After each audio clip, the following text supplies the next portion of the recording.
আসসালামু আলাইকুম, কেমন আছেন সবাই?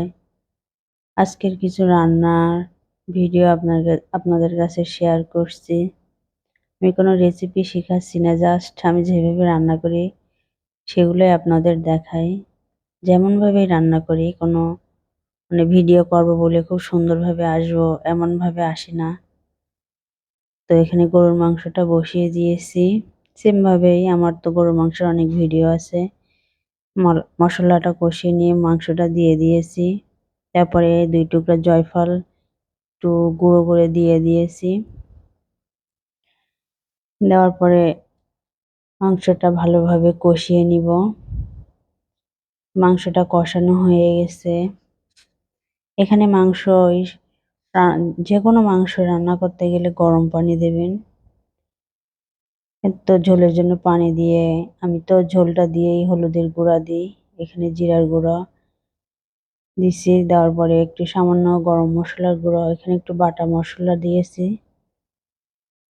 দেওয়ার পরে মাংসটা নামিয়ে নিয়ে ওপর থেকে একটু মশলার গুঁড়ো ছিটিয়ে দিয়েছি। কেমন হয়েছে সবাই জানাবেন, খেতে কিন্তু দুর্দান্ত হয়েছে। এখানে ইঁচড় রান্না করব, ইঁচড় রান্নার ভিডিও তো অনেক আছে, তারপর আজকে রান্না করছি বলে একটু শেয়ার করছি। আমি এত ভালোভাবে ভিডিও করতে পারি না, ভয়েসও দিতে পারি না, যেমন শিখছি পারি সেইভাবে আপনাদের সামনে আসছি। এখানে ইঁচড়টা দিয়ে দিয়েছি। মশলাটা কষানো হয়ে যাওয়ার পরে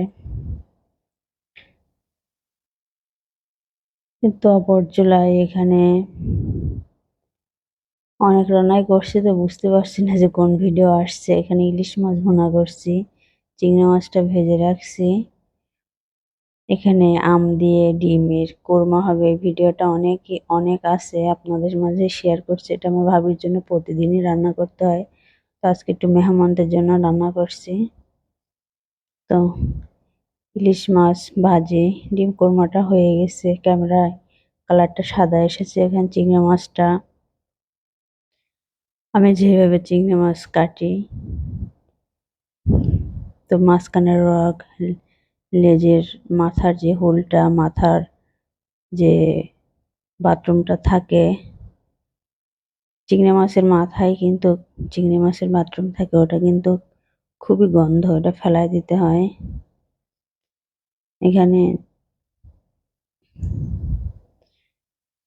এখানে মুরগির মাংস রান্না করব, দেশি মুরগির মাংস। আমি ভোর 6টার সময় চুলার পাশে বেরিয়েছি।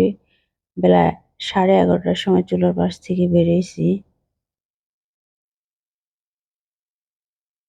এখানে মশলাটা কষানো হয়ে গেছে। এখানে বড় দেশি মুরগি ছিল, 2টা মোরগ ছিল।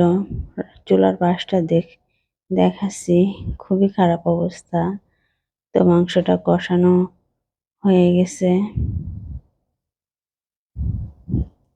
মাংসটা যে খেয়েছেন, আমার ভিডিও দেখছেন, তারা আমার অবশ্যই কমেন্ট করবেন। আর যেসব ভাই আপুরা দেখছেন তারাও কমেন্ট করবেন। কোনো ভুল ত্রুটি হলে ঠিক করে দেবেন ভাইয়া আপুরা, কারণ আমি খুব ছোট একটা মানুষ। তো মাংসের জন্য অপর চুলায় পেঁয়াজ বেরেস্তা করে নিয়েছি, তারপরে তো মাংসের ভিতরে দিয়ে দিয়েছি। মাংসটা নামিয়ে নিব। এখানে চিংড়ি মাছ বোনাটা, সবকিছু আবার ভিডিও দেখাচ্ছি। ইঁচড় 2 পাত্রে ঢেলে রেখেছি। এখানে ডিম কোরমা, ইলিশ মাছের ঝোল, গরুর মাংস। আর এই তো ভিডিও করতে করতে ভাবলাম আমাদের রান্নাঘরটা একটু শেয়ার করি। সিম্পল, কোনো কিছুই নেই, খুব সাধারণ একটা রান্নাঘর। সিলিন্ডারটা খুবই ময়লা, দুঃখজনক, তারপরও ভিডিওটা করে ফেলেছি। তো এখানে সালাদ, এখানে কিছু মেহমানরা খেতে বসবে, তাই আর কি প্লেটটা আমার আম্মু হাত বাড়ছে, তাই একটু ভিডিও করলাম। কেমন হয়েছে সবাই জানাবেন। আর ভিডিওটা অনেক বড় হয়ে গেছে। আসসালামু আলাইকুম।